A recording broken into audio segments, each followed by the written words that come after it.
Quilico was one of the leading operatic baritones of the 20th century. His sudden passing on July 15th, 2000 was a great loss to the musical world. Quilico performed at many of the world's great opera houses: Covent Garden, the Paris Opera, the Bolshoi, and the Vienna Staatsoper, to name only a few. He was a stalwart of the Metropolitan Opera, appearing nearly 300 times over 25 consecutive years. At the Met, he sang under the baton of James Levine, Zubin Mehta, Richard Bonynge and Claudio Abbado, and alongside tenors including Luciano Pavarotti, Placido Domingo, John Vickers and José Carreras, and sopranos Joan Sutherland, Renata Tebaldi, Renata Scotto, and Beverly Sills. Louis Quilico was an ideal interpreter of the great Italian and French composers, but it was his defining portrayal of Rigoletto, the hunchbacked jester in Verdi's tragic masterpiece, that won him international acclaim, as well as the nickname Mr. Rigoletto. He sang the role more than 500 times, the last being at the National Arts Centre in Ottawa in September of 1994. After his retirement from the operatic stage in 1998, he continued to perform, touring extensively with his wife, the celebrated pianist Christina Petrowska Quilico. Together they made 4 recordings and a teaching video, and collaborated on the book Mr. Rigoletto in Conversation with Louis Quilico. In this book, Quilico shared his views on singing, on opera, and on his signature role, Rigoletto. He also talked about his own personally devised vocal techniques, sharing them with a new generation of singers. What is missing in the printed version of these conversations is Quilico's own voice and his unique personality. In these recordings, we hear him speak in his own words, with his own voice, unfiltered and unedited. Speaking personally, baritone Louis Quilico, Mr. Rigoletto, in conversation with Christina Petrowska Quilico. In this conversation, Louis recalls some last-minute saves that turned into triumphs, and talks about working with conductors and about some of his favorite singers. I would like you to tell me the story about the old man at the Met. It was one of these evenings that was, I have to if I remember well, it was a wonderful evening for me, cynically, vocally, and everything. After we finished the performance, it took me a while to take off my costume, my makeup, and all that. And when I walked out, all of a sudden there was an old man waiting for me. And in the Met at that time, the corridor was wide open, and that was in January, and it was cold. And I said to him, "Excuse me, sir, why didn't you go in?" And he says, "Oh, I'm too shy, Mr. Quilico." Anyway, we kept on. All of a sudden, he says, "I wanted to talk to you, Mr. Quilico, because for me it's very important. I want you to know something, that the day I enjoy your performance, I was so much in the trance about it. It's so incredible that I always ask God, if ever He likes me, He should make sure that the day I have to die, I'm listening to one of your performances and sitting here at the Met. That would be the greatest way for me to die." I'll tell you one thing, I was speechless. I mean, it's a compliment, I took it, yes, but it's incredible that what I felt about it, it's how my performance can touch people sometimes. Was that a Rigoletto? Oh yes, oh yes. Everything I'm talking about now, it's only Rigoletto on this tape. And the standing ovation with Patanay? Well, the point is, you are used to do a performance and something happens, something doesn't happen. Anyway, one day, it was not my performance, and I always do like I do, 15 minutes before the performance, I call and I says, how's everything? They said, no worry, Mr. Quilico, and all that. And you don't really have to be at the Met, And that night, well, I said to myself, well, listen, being that I don't cover, I'm only covering, it's McNeil that was doing the performance. I says, there was nothing would go wrong, and he's going to finish the performance. I had organized that I was going to go and eat with some friends. About 9:05, the phone rang. I was supposed to go and eat with them about 9:30. The phone rang, and all of a sudden, I pick up the phone and I said, hello? And I heard there was a gentleman working in the office by the name of Larry Stair. He says, Louis. And when I heard Louis, I recognized his voice. There's a word that escaped me, and I don't know if it's nice to be said it on writing or anything. I says, oh, shit. I says, no, Louis, it's not oh, shit. Bring your cacas around here. We need you tonight. And all of a sudden, I rushed as much as I could, not to make the performance too long. But I should have done something that night. I should have made them wait, because, that would have been nice. Anyway, I started to sing, and I came on the second act. That is the Cortigiani and the Vendetta and all that. And all of a sudden, when I finished the Vendetta, in fact, I have that written black and white in the New York Times, that after the aria, it's never been seen at the Met that there would be a standing ovation. And believe it or not, I had a standing ovation that night, right after the Cortigiani. And that was quite doing. But I have to say, I was responsible for it, yes. But at the same time, I have to say one thing. Patanay was incredible that night. And both of us, we were like, before we started the performance, I said, Maestro, remember one thing. I'm going to watch you, watch me, and I said, we're going to try to do a good performance. He said, don't worry, I'm there. And he was there, And that's the beautiful thing about this performance that I remember for the rest of my life, I think. I hear nothing but wonderful stories about Patanay as a conductor. Well, I have to say one thing. One of the greats. It's one of the great, because, he had something, I would say one of the great, because, he's dead. But the thing is he had an understanding for music. It was not only a matter of understanding of the music, how to conduct an orchestra. You might have some conductor, they're very wonderful, they can conduct, but he had more than that. He knew so well the opera. He knew exactly every single word I was singing, that for him to give a drive or a dramatic effect or something like that, only a man like that practically can do that. I don't say there's not other conductor. There is other conductor, but he was one of the very special ones. Did he sing himself? No, he did not sing. But he came from a long-term musical family, because his father was a conductor before him. And I remember that he was telling me, he said, Louis, he said, when I started to study conducting, my father, all of a sudden, he taught me a lot. But one thing he said to me, he says, my dear, if you want to conduct, there's only one thing to do. Do exactly like the singers who are on the stage. Know the whole score by memory. And that's what he was doing. So he was one of the conductors that conducted everything from memory? Oh, yes, never a score. In fact, somebody was telling me that at the Met he did what he called, for instance, Lohengrin. all by memory. Yeah?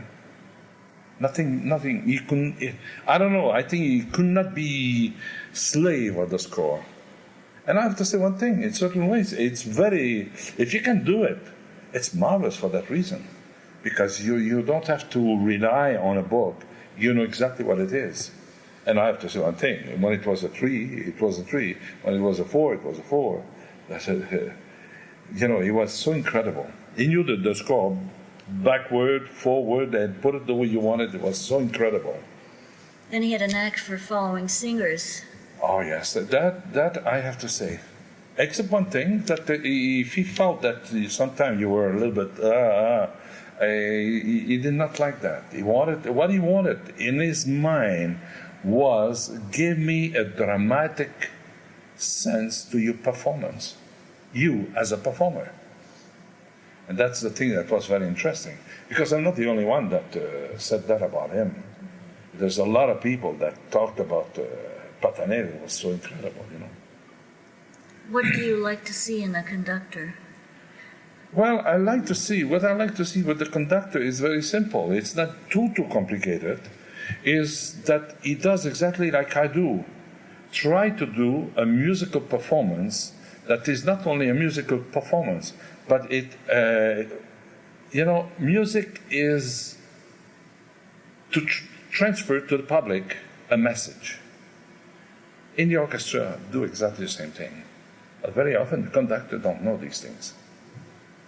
You're the only one maybe on the stage that understand that. And I met some of them. Oh God. Tell you one thing, you go through hell. Simply through hell if they're not up with you. Who has the final word during performances on tempo and that? Is it the singer or is it the conductor? In general, if you have an intelligent conductor, if he's not intelligent, you might have a little problem. But if you got an intelligent conductor that understands, that he hears you, and he feels that you're doing something right, that's it. That automatically, he doesn't have the last word, and I don't have the last word. We're both communicating together, and that's what is the beauty. Why do you think sometimes you have some performers that come out with a performance, you say, my God, did you hear this? For that reason. Because, it's very, very important to have a conductor. But at the same time, if you got some soloists, you put it any way you want it. A pianist, a violinist, a singer, we're all in the same boat. The conveying of the music, the conveying of the message of what the composer received himself. And very often, don't try to fight the composer. And very often, for instance, you're going to have some conductor, but he wrote here 60, but maestro, are you sure it's him? Very often, even the conductor, even the composer himself, did not exactly understood the tempi that a certain piece should be. Did you ever have the experience where you are doing Rigoletto, for example, with a singer, and you and the other singers feel a tempo, but the conductor feels something else? Oh, God, yes. What happens? Well, I'm going to tell you one thing. I remember an experience I had of a conductor conducting for me a Rigoletto, and I think it's on the other side. Yeah. And the thing is, we came to the moment of the vendetta in the Rigoletto. And there is no human being in this world that can conduct a vendetta in 4. It's written 4. Verdi made a mistake there. Because it goes, dramatically, it's too demanding. Because it goes too fast. And when I saw like that, I went to see the director of the theater, and the conductor didn't want to abide to what I was asking him. And I know what I can deliver. You see, this is the point with a conductor. You have you have different singers. All of a sudden, you have a singer that sings Rigoletto this week, who's got much shorter breath than me. Maybe I sing a performance of Rigoletto, I got a long breath. Then all of a sudden one day I don't feel too well. All of a sudden I have to go faster. or slower or faster. It's depend on the artist, the temperament of the artist. And the temperament today, I would say something that I would say, for me, the artist is so well aware that you don't have to say to yourself, why am I fighting? Why am I fighting? But anyway, to come back to that conductor, I went to see the director, and I said to the director, I said, listen, if this man does the performance in 4, in the Vendetta, I said, you can be sure one thing, I'm going to finish before him, and that's going to be the end of the opera for me. I never really, maybe in my entire life, I protested to conductors that play me dirty trick like this. I was going to walk out. I'll tell you frankly, if that man would have done that, no way. Well, your reputation's on the line, and it's not your fault. You know, I don't go according to that.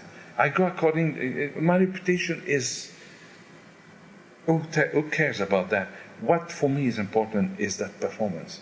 Because you see, my big problem, I call that a problem, when I do a performance, I always feel, for me, it's my last performance.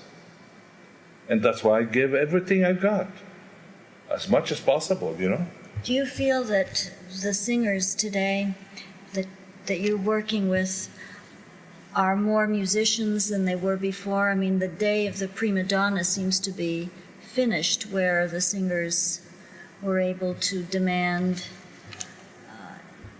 anything that they wanted. I mean, is it going back to where singers are really concentrating on the music rather than on their personalities and egos in general? I find the big tragedy today is conductors as well as director are not giving, they don't believe enough in the artists, because the artists are so much aware today. It's not like in 20 years ago. They're much more aware today, 20 years, 25, 30 years, during the time of Caruso and all that.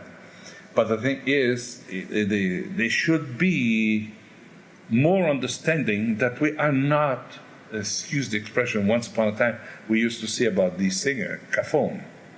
That means not too intelligent, you know. They had a high note, while they would keep it with their hand up there. And the hand would come down before the note, you see. But the thing is, today the artists are very much like, if they're going to take a high note and they keep it, but they don't keep it as long as they used to in those times. They go according to a certain dramaticity. The importance of that note is why do you think the composer put it there? He put it there for one reason, to give an effect. And why not? Use it. It's like there was a thing that I remember. Caruso was conducting a Trovatore, if I remember well, and I forgot the name of the tenor. Was one of the great tenors of that era. And that's one thing Toscanini never liked to hear. High note, long, no way. And apparently that man had a fantastic high note, and he kept it and kept it and kept it. And somebody came to Toscanini after, and they said, Maestro, why did you let that singer keep the notes so long? And the answer of Toscanini was a very simple one. When you hear gold coming from a throat like that, enjoy it as much as possible. You know, that was another way to look at it. But today, the artists are not in that sphere no more. We're very well advised about that, you know. You study the score completely. Oh yes, from every angle you can look at it. Tell me about. I always say something very funny. I says, I know the score when I know the first word and I know the last word. Like Tosca is un. That's the first word, and the last word is ah.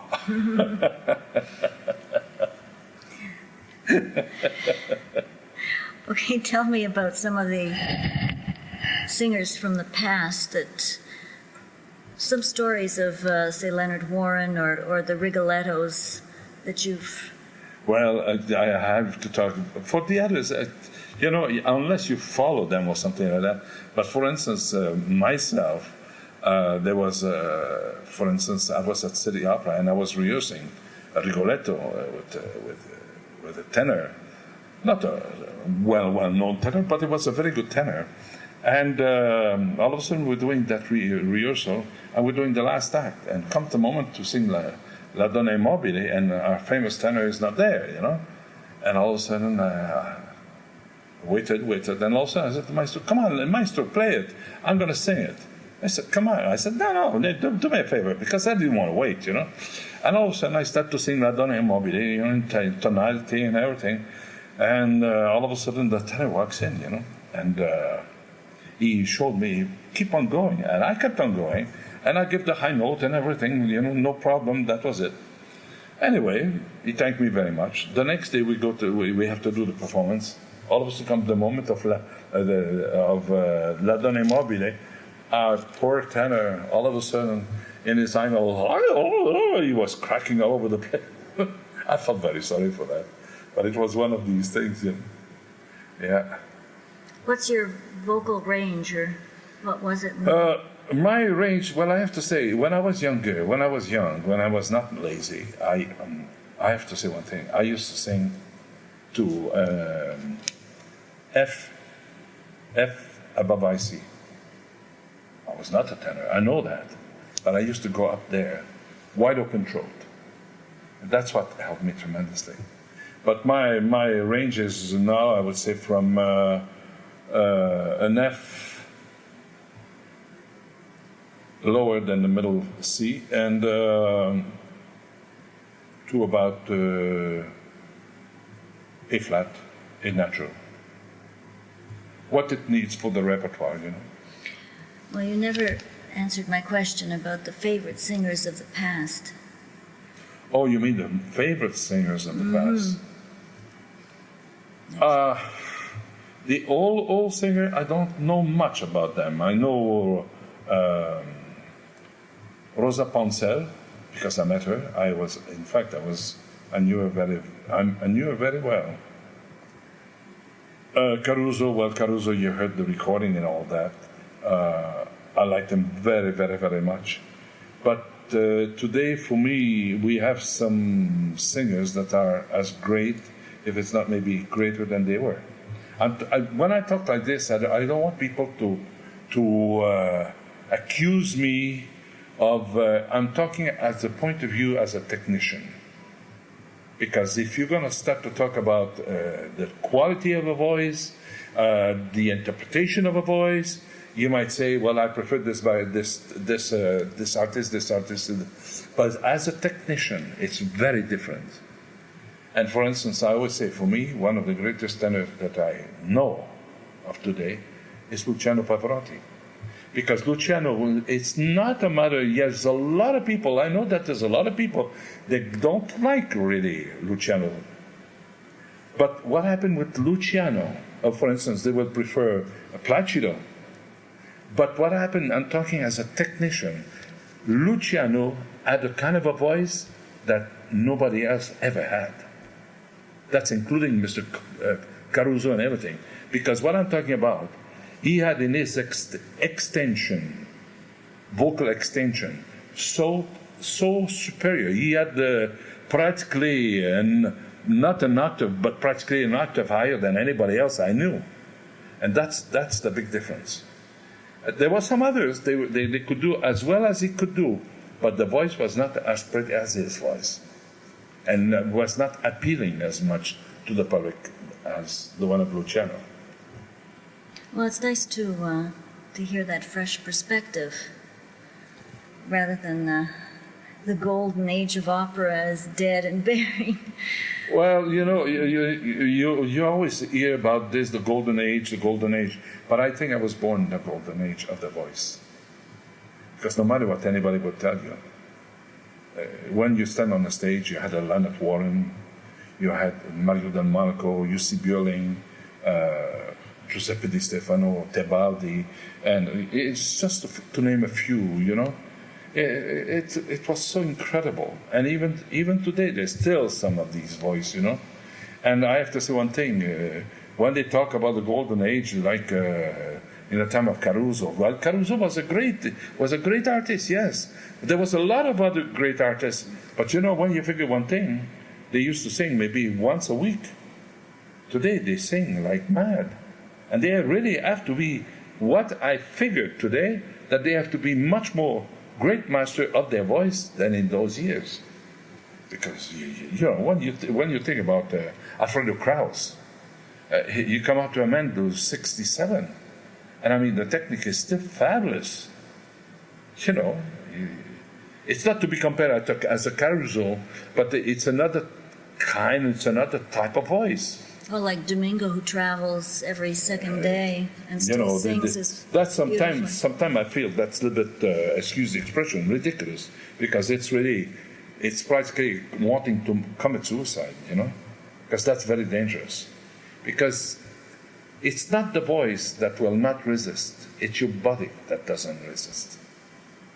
I know for myself, I did a few experiences that way, singing 5 Rigoletto in 5 days in 5 different cities. What I mean by that, between Toronto and New York. I used to take the morning plane at 8 o'clock in the morning, every morning, because I had to do a Rigoletto in the other city. And I'll tell you one thing, I will not start that again. And I would not recommend that to nobody. Because physically, it creates problem mentally. Shall we stop? A moment. Okay. Met telecast and the letter. Explain to me what that's all about. Well, I have to say one thing. That was a very, very funny happening, because something else happened to me in the same condition. But that one was that I replaced a famous baritone at the Met, and it was a telecast. And I have a funny feeling that they forgot to take off the name of the other baritone, and all of a sudden, I sang the performance. And I would say approximately about 3 months later, all of a sudden I received a letter in my box at the Met. And the baritone said, Louis, you deserve that letter, and this is why I'm sending it to you, and I want you to enjoy it because it is true. And all of a sudden, I read the letter. It was a fan of this baritone, and she said, Mr. So-and-so, last night I saw the broadcast of Rigoletto. And I have to say one thing, I was so transported, because I have to say one thing, I never saw you acting so beautifully, and you never sang so beautifully in your life. And that, I have to say one thing, it was a great compliment. But the thing is, it was true. But the thing is, it was, in life, it's very beautiful to receive a check by the Metropolitan after the performance. But if you can receive one thing like that, or having the public give you your weight in gold because you did a good performance, you feel very good about it. I think it's very important, because the thing is, it's the applause is sometimes more important than the money you get.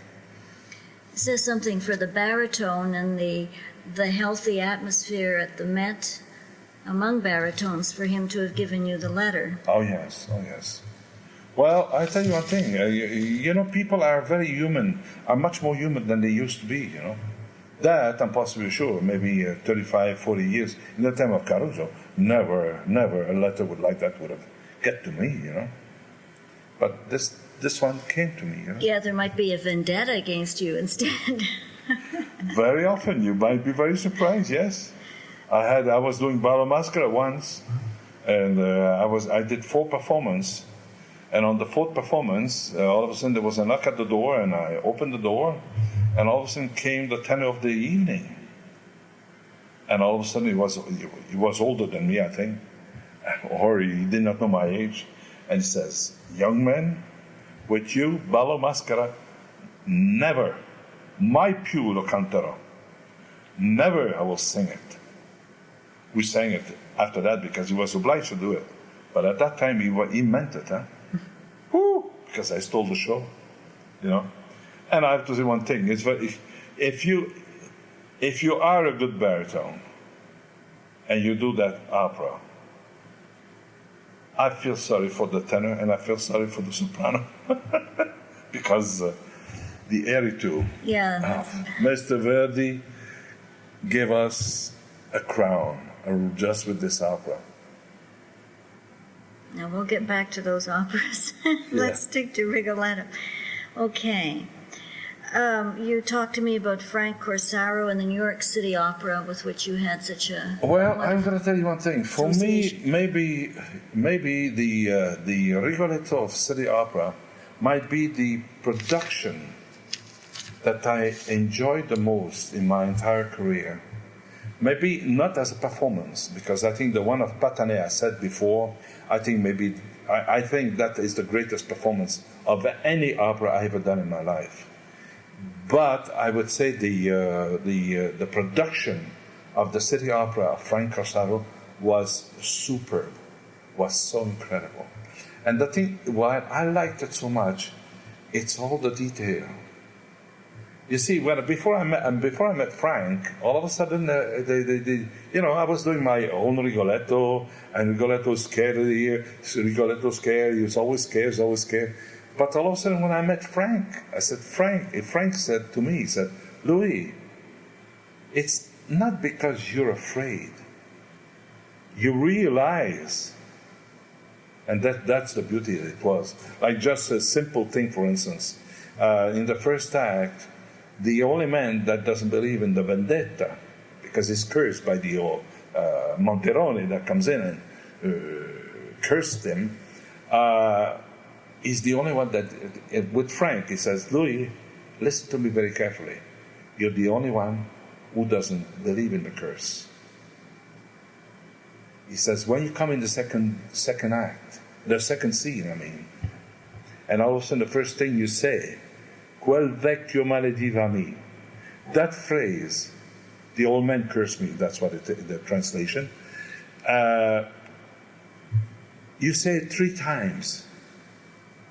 He says, Verdi did not write with your mind. He put here piano,